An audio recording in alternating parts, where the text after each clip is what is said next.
The altar stands before you, flecked with moss and the cracks of age. An ant crawls across the surface, dipping in and out of the inscription that's engraved on the rock. In honor of Ralik, first of the gods and patron of humanity.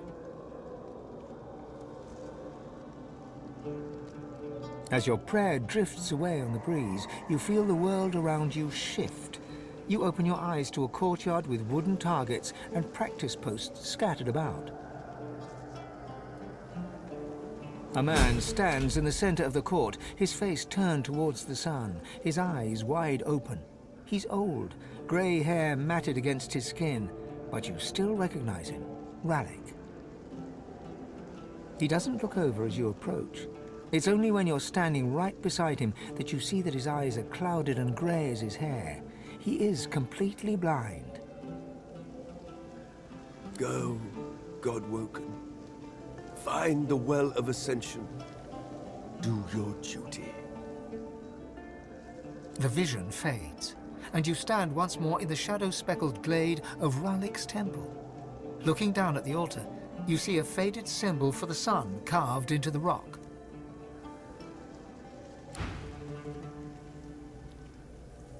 The altar stands before you, silent and still, an image of the sun engraved on its top. A bird flits by, snatching an ant from its surface.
The spirit of a paladin stands before you.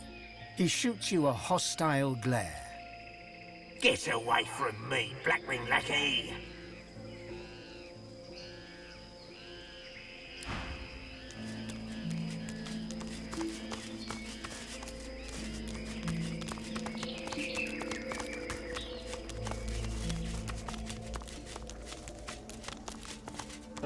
I felt such fear, such pain.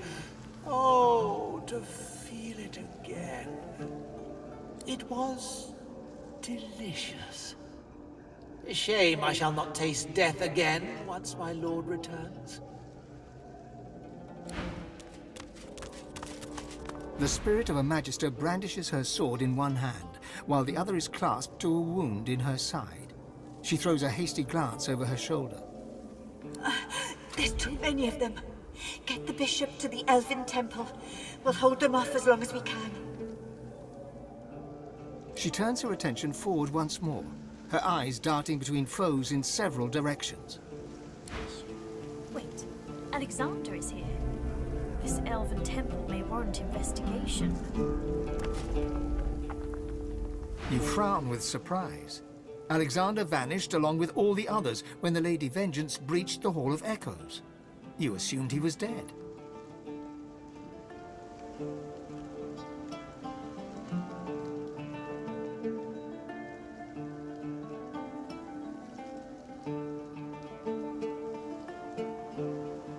Oh, won't he be ever so happy to see us? This is going to be extra fun.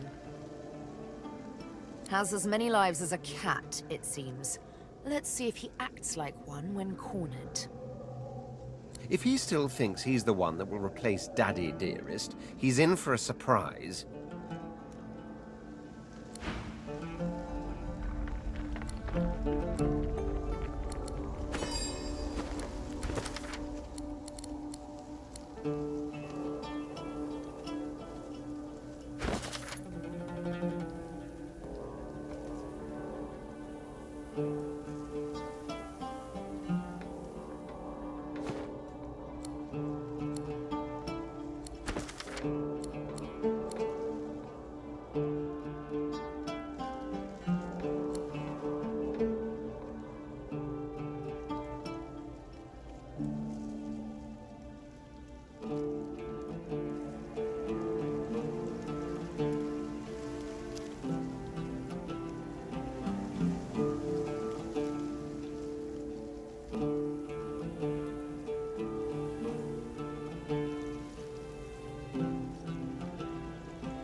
rise?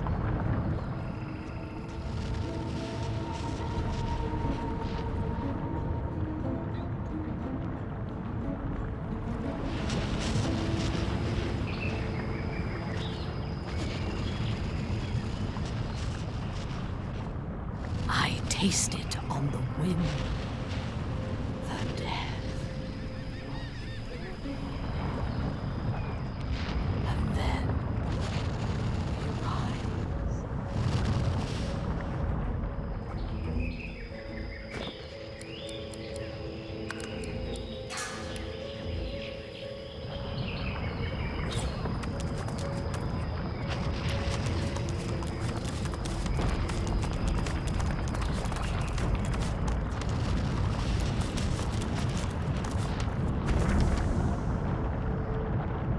I taste it.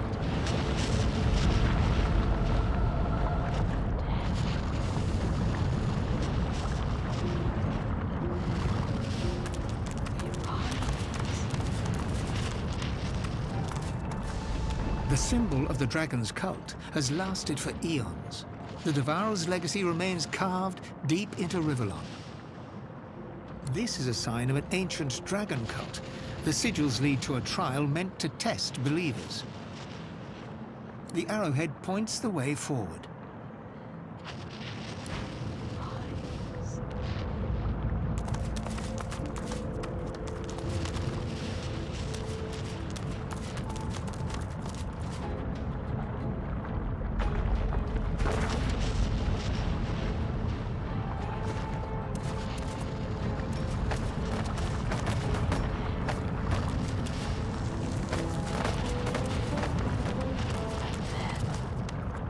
We rise.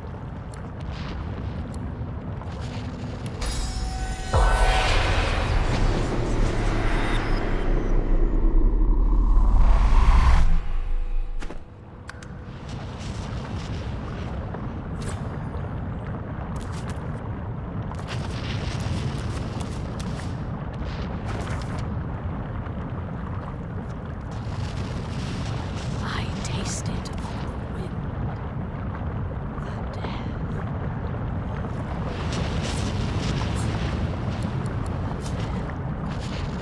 We rise.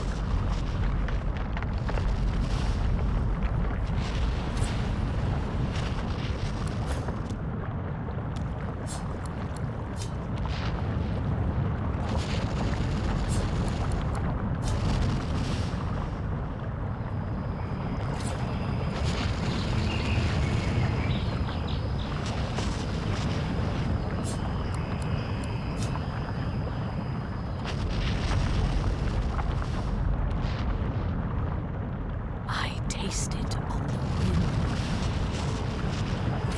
The death of all.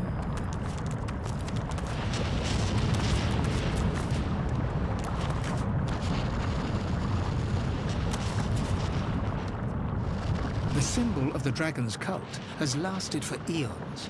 The Devourer's legacy remains carved deep into Rivellon.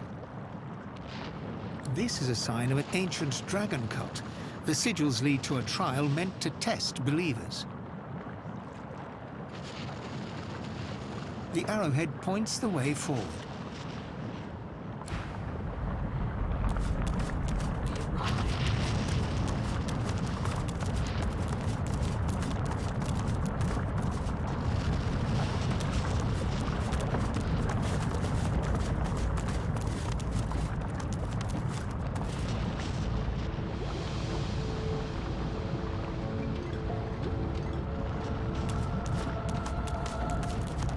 Reading of the wonders of Solstice, it's clear where her people get their feelings of supremacy from. Reading of the wonders of Solstice, it's clear where her people get their feelings of supremacy from.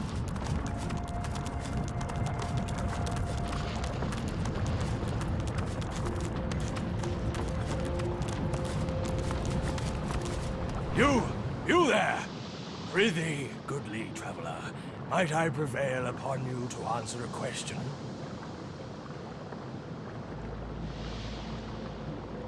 You see, I am on a mission most grave. I seek a sorcerer most foul, most reviled, most feared. Her name is His pincers sizzle wildly. Septa the Ineffable. Have you heard tell of this wicked beast on your travels?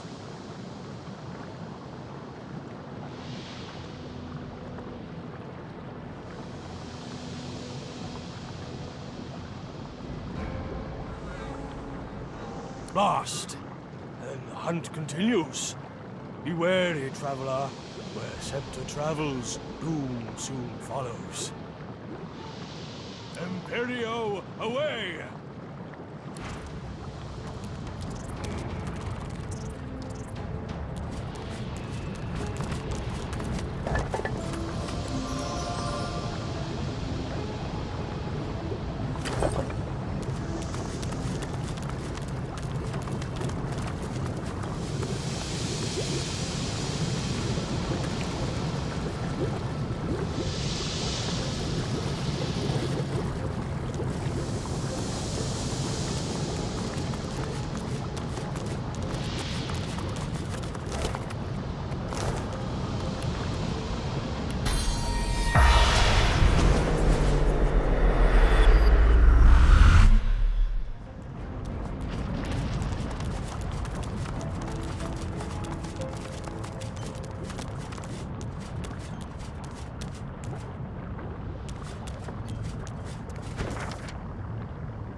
The symbol of the dragon's cult has lasted for eons.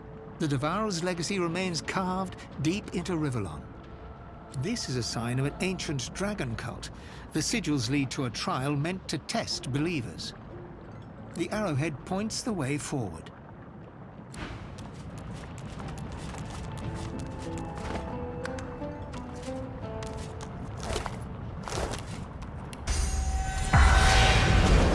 You suddenly hear something in the distance. A strange tune. Sabine freezes. It's her scar song. The master is near. He's close.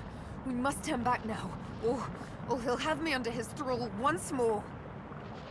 I need to find someone I can trust enough to share the scar song with. It's the only way.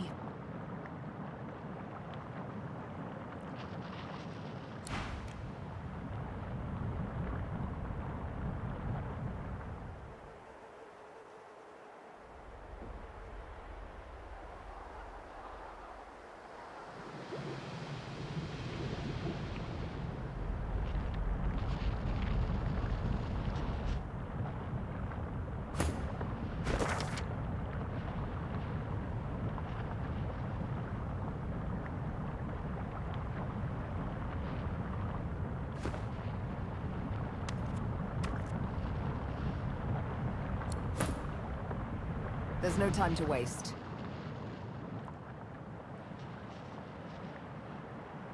And I remember saying I'd probably never tell you. Then again, why not? I suppose some stories were always meant to be told. So, here goes. No, hang on.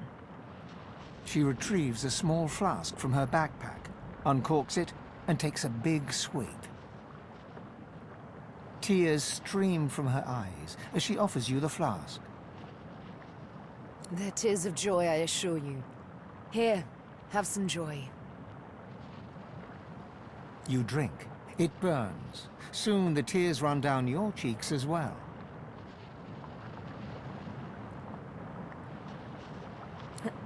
Not bad, is it?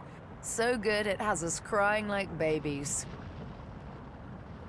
Now then, the epic of The Master and the Scar. Sounds like a melodramatic opera. There was, of course, some singing involved.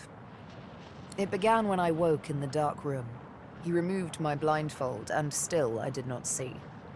He himself was darker than any shadow, but I could hear him give orders to another.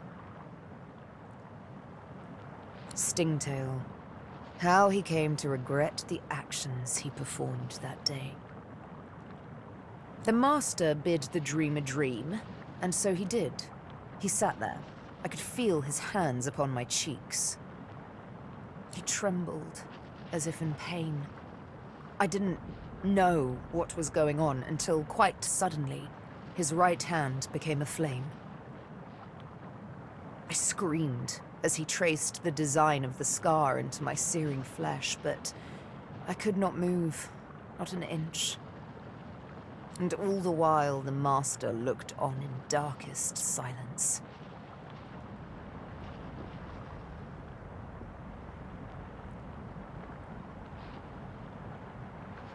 Oh, like all good things in life, one has to experience these things firsthand. So, once the scarring was over, and the pain began to fade, the training began. With words, whistles, snaps of the fingers even, the Master could make me obey his every command. Young, strong, smart. You know I don't exactly lack in qualities. It didn't take him long to train me in the arts of stealth, subterfuge, and assassination. It shakes me little now, all too little. But that first time, that first real kill, it was such stuff as nightmares are made on. I had now lived in the dark for what might as well have been years. I was in a wood, but the trees there were sick. Grey, leafless hydras sticking out of ashen earth. There were no stars that night. She sat, shivering beside a fire. I was nervous. I had to chase her. My hand hated itself, tried to resist, but there is no resisting the Master's song. My stabs weren't as mercifully exact as they should have been.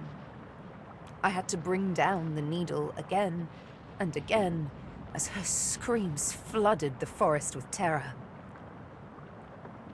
When it was done, I crawled back to the Master, broken, crept back into the box, and through its cold black lid, he told me I had done well. Next time, I'd do better.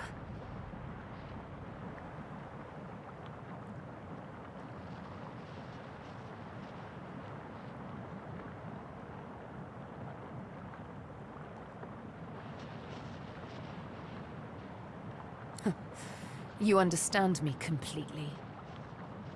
With the needle, I'll kill him. And with the needle, I'll strike his name from my skin. The bastard will be Master no longer.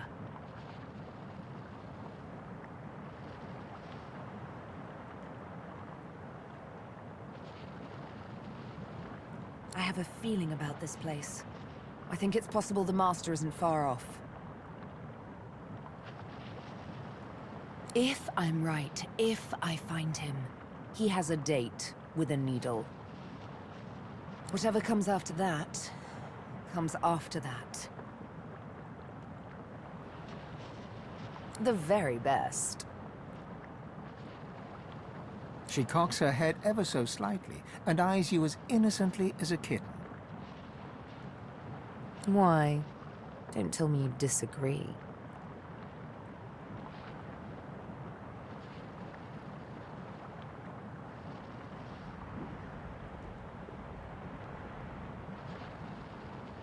Thank you. I quite agree, and I'm sure I'll have mercy on you when I'm a goddess. You, but a mortal at my feet. In all seriousness, though, the prospect both tickles and terrifies me. I mean, divinity. Will it be a blessing or a burden?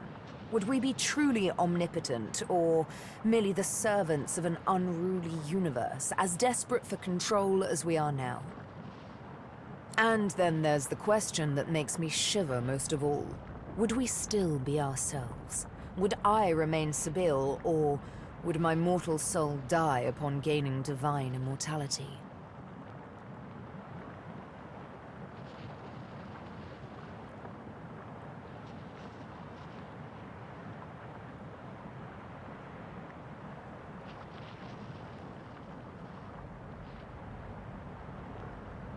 Take the plunge and don't look back, huh? As good a plan as any, I presume. She sighs and closes her eyes, then smiles her easy smile. Such a silly game we play, to be a god. It's quite wasted on mortals, if you ask me. We are all of us too blemished to become immaculate.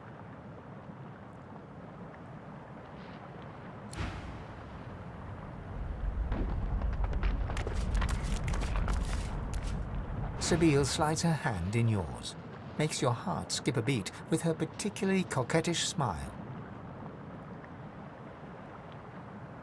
I've something I need to tell you.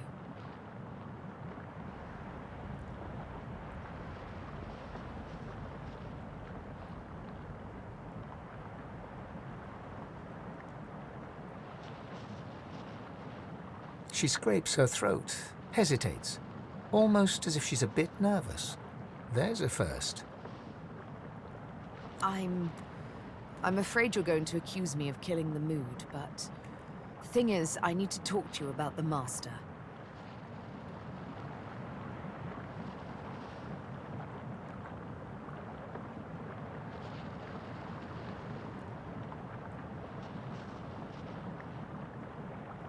No, not anymore. Or so I hope. My dear sweet girl, I've grown to trust you more than I've trusted anyone since I've had names on my skin.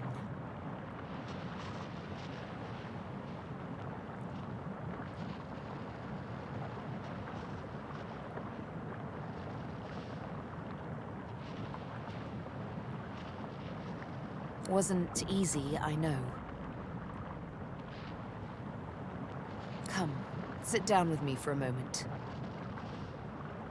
You both sit down, cross-legged, knees to knees, hand in hand.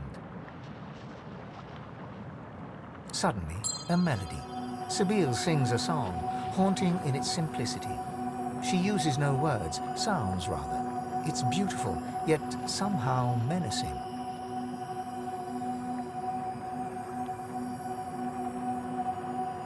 This is my scar song.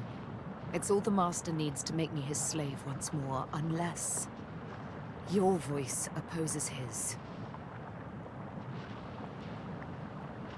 I will soon confront him, with you by my side.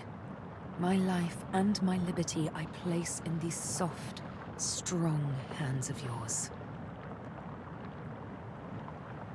Will you sing?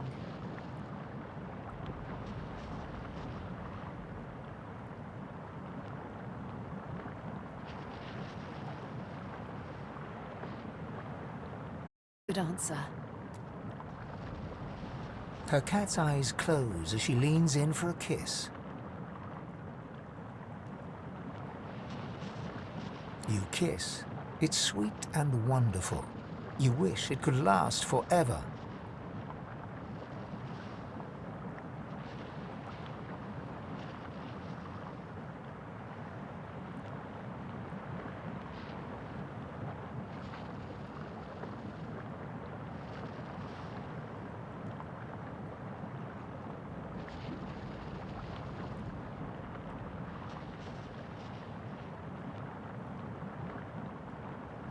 My word. You both get up and smile to one another warmly. When you hear a sound in the distance and turn to look, Sibyl pats you affectionately on the bottom. Adventure calls, but I say we do this again sometime.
This is not quite the safest place I've ever been. We better find a way inside before it all goes up in smoke, and us with it.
Symbols cover the stone tablet's surface, forging a riddle between several languages.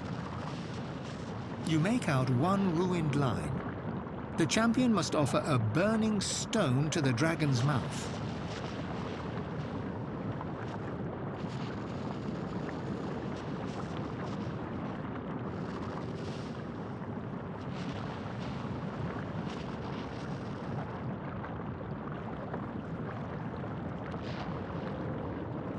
There's hints of ash and scorched earth around the stone, but the source of such heat is unclear.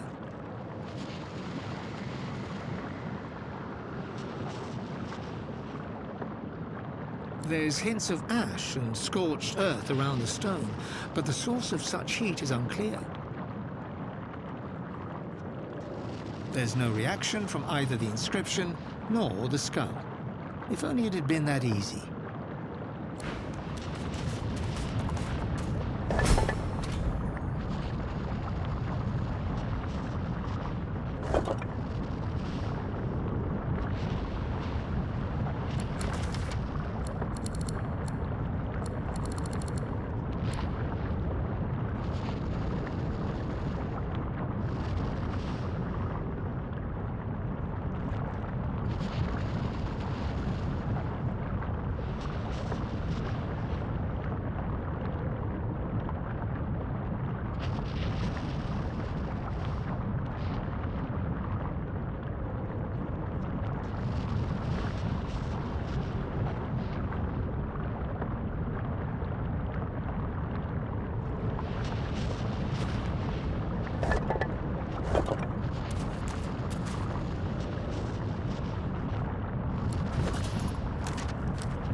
You are a priest of the kin, your face raised to the sun, your blood warming to the heat upon your skin. All is well, and then all is not well. Cries of war come from the shore, and death comes quick.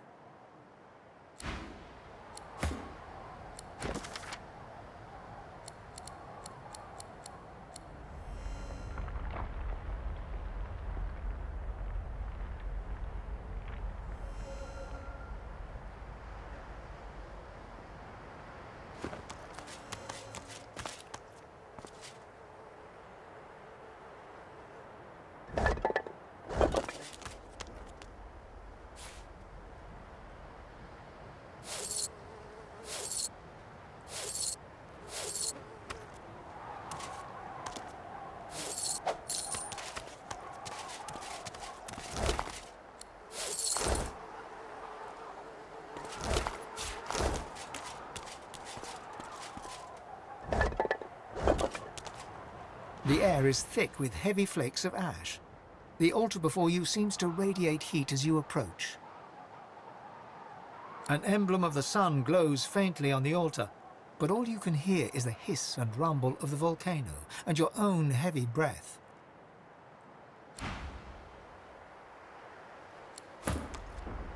The air is thick with heavy flakes of ash. The altar before you seems to radiate heat as you approach.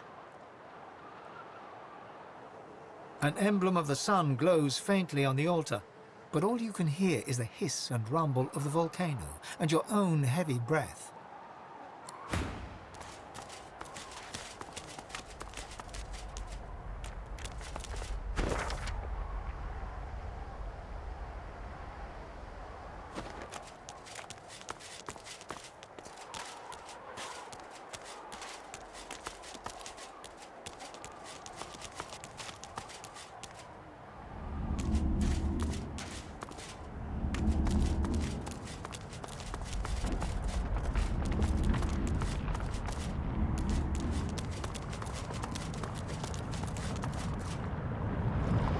Taste it on the wind, the dead.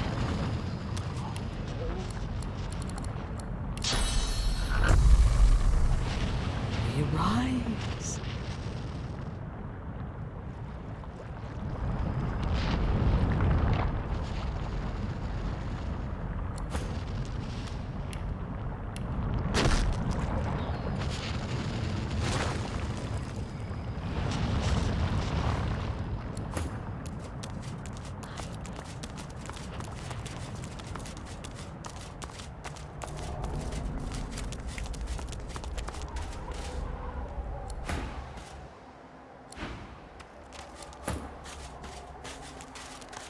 The air is thick with heavy flakes of an emblem of the sun glows faintly on the altar, but all you can hear is the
One step, then another, ever closer. You can tell from her bearing, Sabine has never been so ready to kill, so on the brink of impending action. She's like a cat, all concentrated muscle, that split second before it pounces. Another step, ever closer. The moment has finally come. She's found the master.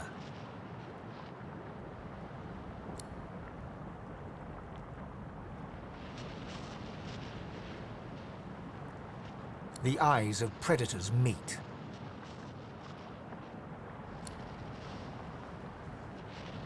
Sabine, He snaps his fingers, and she involuntarily snaps to attention.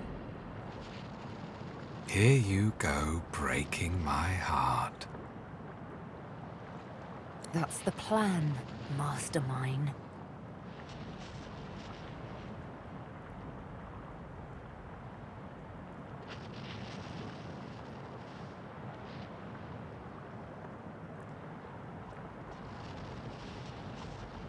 He sighs, sadly. I don't begrudge you your freedom, Sabine. Your escape relieved me of having to witness your death by your own hand. The inevitable last command. I would have watched you, like I have all this time, glad to see you live, sometimes even laugh. I'm very fond of you, you know. The feeling's not quite mutual. Not yet. Another snap, different fingers, different sound. She looks to the ground. She's bowing before him. Utter control. The tool of a tyrant, you think? But you're mistaken. Let me indulge you with an explanation. Everything I do for a much greater good. The supreme example of this is you, Sabine.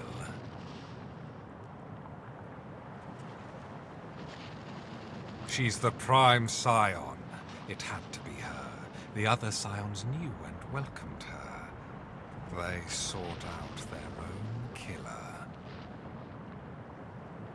It was all so very elegant. What I did had to be done, Sabine, and I had to be the orchestrator, for I am the House of Shadows. I am the Fate Weaver. I am the hand that guides a blind world. Sabine slowly draws her needle. Time to get to the point. My, you still have the needle I gave you. How very gratifying. A fine instrument, is it not? Precise, exact. Just like me.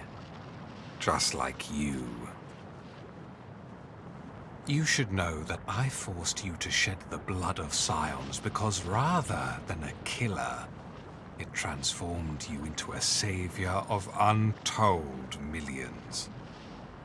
Here's the final truth, Sabine. The true evil here is not me. It's you. The Mother Tree and her scions do not seek to carve out their own part of peace in this world.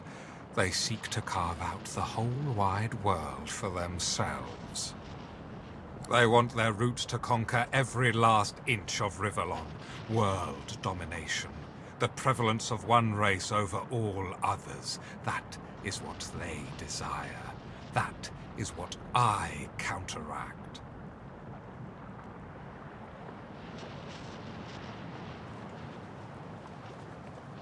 Finally figured that out, did you?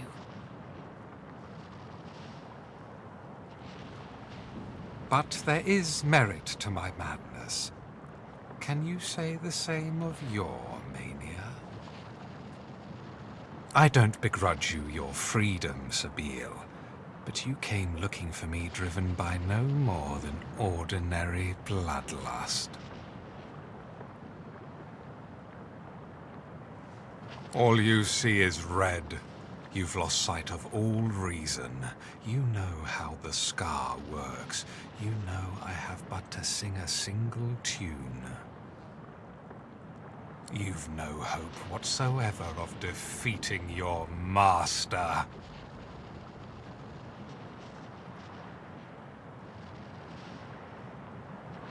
He sings. The Scar song swells, 1,000 tiny needles in Sabine's soul, chipping away at her will. She looks at you with hope and defiance, gives the signal. You must sing the song.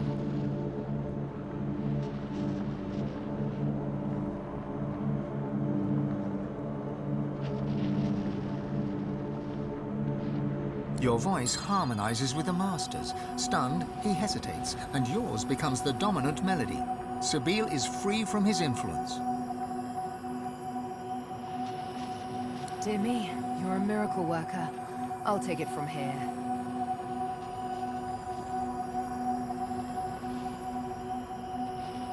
The patient cat finally pounces. She strikes, precisely, exactly. Her needle pierces his neck, spears his vocal cords, filling his throat with blood. Checkmated and muted, he staggers back, all a feared fury. This is it. It's time to kill the master. Reveal yourself!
For me.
Mine. I sense something nearby.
to none!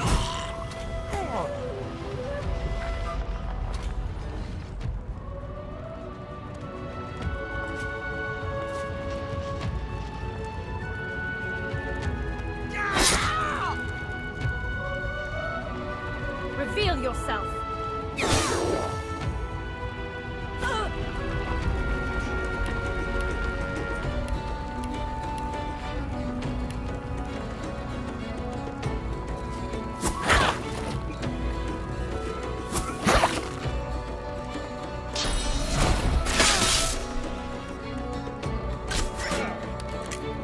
Reveal yourself!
something.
The God King sent ya?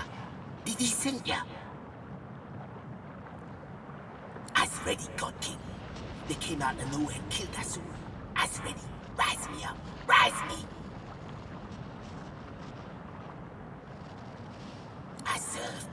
I serve the God King. Rise me up. Rise me up, God King.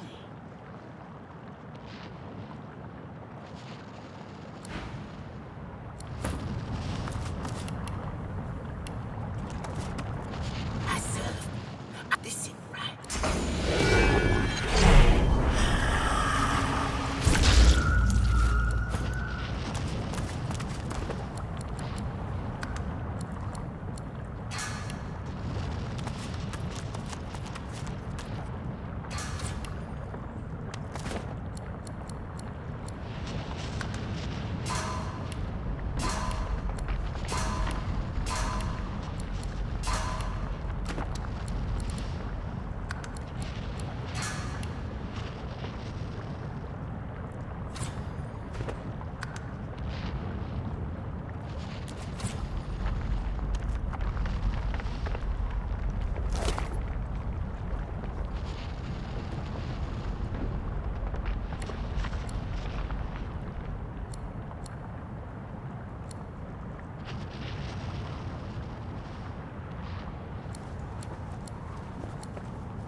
I must speak with this spirit. Stay close. Danger may yet lurk in the shadows. Very good. Now for some answers. Red Prince, at last we meet, or rather, meet with your awareness of my presence. How often I've stood by you but an arm's length away, a shadow within the shadows, untouchable. Almost like meeting an old friend, or, in the present circumstances, a kindred spirit. Even in death, his eyes are black holes in a black-skinned sky. He bows with the deference of a noble among nobles, swinging ever so playfully between sincerity and sarcasm. I suppose I should start with an apology for the attempts on your life. Talk about getting off on the wrong foot, wouldn't you say? Failed attempts, remember? Hardly made me break a sweat, those lackeys of yours. To my astonishment, and, I admit, my admiration. You may find this hard to believe, but given different circumstances, I would have been quite content to let you live. Let you play the Emperor from your golden throne in your golden city. Alas, certain events beyond even my control were set in motion. Ripples became waves. I had to act. And so I arranged for you to meet with an unfortunate self-inflicted end.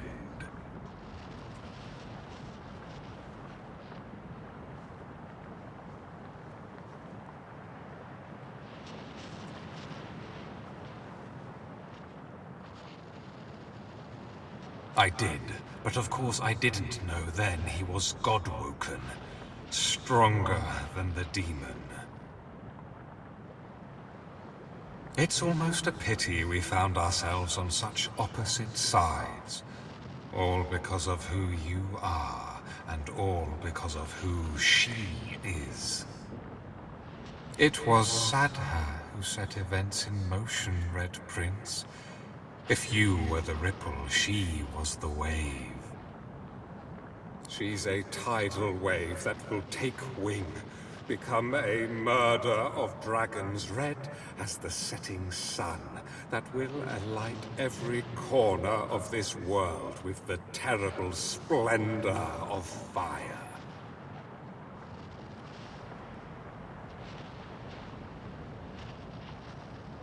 How could I have? She never spoke of dragons. Then she has her prize, whereas you were kept in the dark, ignorant of the fateful prophecy. The simple truth of the matter is that yes, we lizards were dragons once. The mightiest creatures to rule sky, earth, and sea. But such was the jealousy of our power that all other races united against us and brought us to the brink of extinction. No one knows what happened next. Was it wizardry? Was it Zol Stissa who took mercy on us even then? Suddenly we were dragons no more. Lizards instead. And as lizards we flourished and built an empire once more. But the House of Dreams trades in prophecy. They've always known we could be dragons again. For one day a man and a woman will be born, and their skin will be red, and the fruit of their union will be great red dragons. A day that will come to pass. Curse your obstinance. Listen to me. I was the House of Shadows. This was my role. I saw the great games in motion, allowed them their flux when they advanced for good, cut them short when they advanced for evil, even if it meant doing evil. The renaissance of dragons would spell the end of our race, plain and simple. To that end, I needed you to die, but you proved to be all too worthy an opponent. An opponent I would even now see an ally. Ally with me, Red Prince. Find Sadha and kill her. If she births dragons, all other races will unite against us, and this time they will destroy us for good. We were spared last time. The condition of our continued existence was that we'd never let the dragon roar again. They look each other in the eyes, like two chess players contemplating their next move.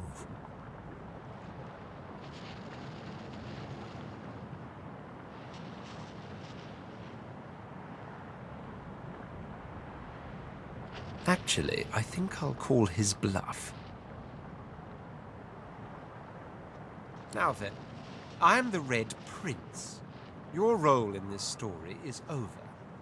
I am its sole protagonist. Sadha may indeed be dangerous. I may decide she must die. I may not. But it will be my decision.